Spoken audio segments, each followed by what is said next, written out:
Hi guys, welcome back to another video. Today we are going to be taking a look at this magnificent little bird. This is the McFarlane Toys Buckbeak from the Harry Potter series.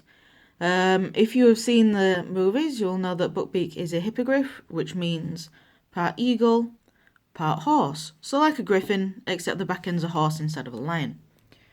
So I'll put the camera down now, and we shall take a look at the figure. Right, we'll start off with the base. Excuse me. The base just looks like a bit of rock for him to stand on. Some nice detailing on it, but it is just a bit of rock. It also has this metal rod. Yeah, this is metal. This is just so he can be supported in a flight pose. I'm not going to take the base out of him because it's a pain to put back in, but I will take it off the base. So yeah, it just plugs into him there, and it's on a ball joint so you can pose it. But it is a pain to get in and out of that socket. So onto the figure itself. The figure itself is beautiful, but it is pretty small.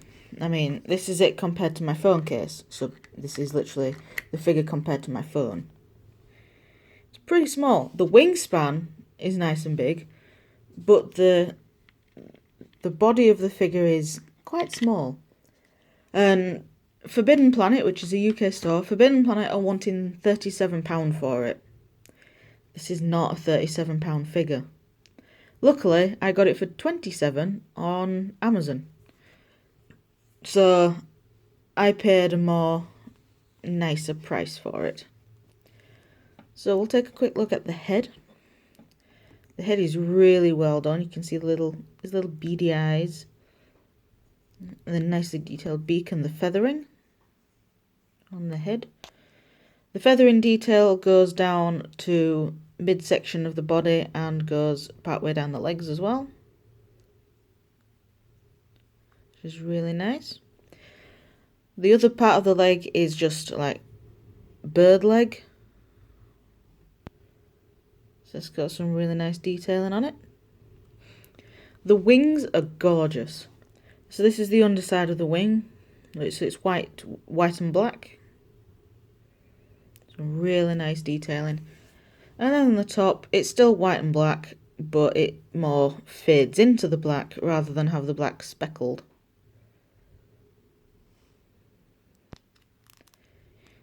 So going on to his horse half. His horse half is all grey, but you do have some very fine fur detail on the body and the legs. That's really nice. The fur detail comes to it's a bit more obvious around the hoof. And then we've got the horseshoe patterned quite faintly on the underside of the feet. And then we've just got hair detail for the tail.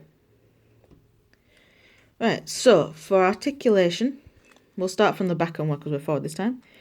The tail is on a swivel hinge, so it can go up and down, but if you rotate the tail, it can then go side to side. Just get that tail out of the way. The legs at the hips can go forward that far and back that far, but also just having it straight like that looks a bit better for flight. The back legs on mine are a little warped.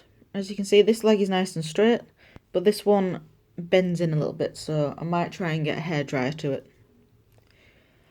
At the knee, it can go forward that far, so you can at least get him stood up. And then straight leg is as far as it'll go back. There's no joint in the middle of the body, so there's no like waist or ab joints, which is a shame, because the break here between the feathers and fur would have been a nice spot to put a little waist joint. The wings can flap up and down. They're on a soft ratchet. They can also rotate. So if you want, you can have the wings like that when he's stood, so it looks like he's folded his wings in a little bit. So let's just put the wings up out of the way for now. Yeah, the wings all the way up is how you get him in the box. The front legs, or his arms, can go forward that far and back that far. So not a huge range of motion, but it'll do. The elbows can go back as far as they are, and they can go forward that far so the leg's straight. They are also on a ratchet joint. There, you can hear it popping. Now the wrists are quite fragile. The wrists can be a bit annoying, but they can go back that far, so it's pretty much the foot's pretty much at a right angle to the leg. And even though the joint, it looks like the joint means the foot can go all the way forward, the joint actually has her limit, so the leg is just sort of fully straight, and that's it. And the pegs for these feet are quite fragile. So let me just get the leg back into the position I had it in. There we go. For the head, the head itself is on a ball joint attaching to the neck. He can't really look up and down at all or tilt his head side to side, so a swivel is all you're really going to get on the head. The neck also attaches to the body on a ball joint. So once again, you're going to get a nice swivel. And you can get a little bit left to right, a tiny bit, and a tiny bit of up and down. But it's not a lot. So yeah, for the retail price point, this is a pretty disappointing figure. It's small and the articulation is quite limited compared to McFarlane's human figures. This is the only Harry Potter figure from them that I have, so I can't compare this to any of the human characters. I am wanting to get the Hungarian Horntail at some point though, so whenever I do that, I will get a review done of it. But for now, Buckbeak is the only one I have.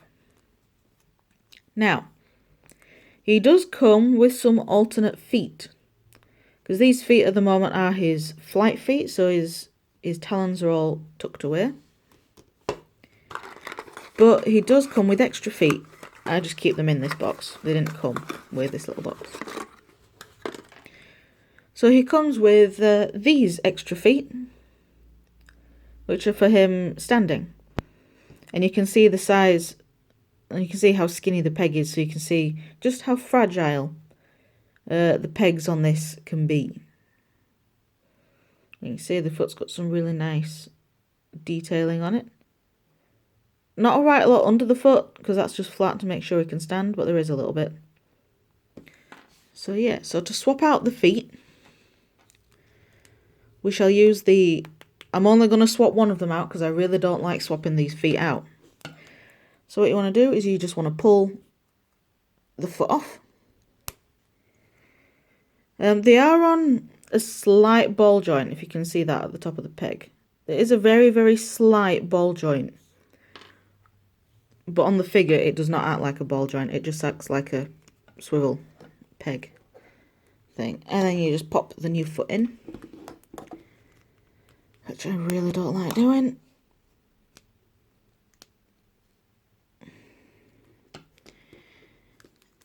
Come on, foot, go in. So I'm going to have to put him on the table for a minute to get this foot in. There we go. So yeah, so the foot just goes on like that. And then you can sort of put him in a standing up pose if you can even be bothered to take this back out of the peg. So yeah, that's what it looks like stood up. I mean, not stood, but with the standing foot, and it has the same... it has a little tiny bit better range of movement than the flying foot, because the joint on this foot lets it go forward a little bit further. So yeah, you got a bit better range of movement in the standing foot. But oh well. So yeah, that is that. That's all I can really say about that figure. So let me just put that back in the base. Put it back there. And then bring the camera up to it.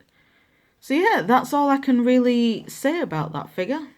It is very nice, but very small for the retail asking price for it. So, that was that. Thank you very much for watching, guys, and I shall see you all in the next video, whatever that'll be. Bye!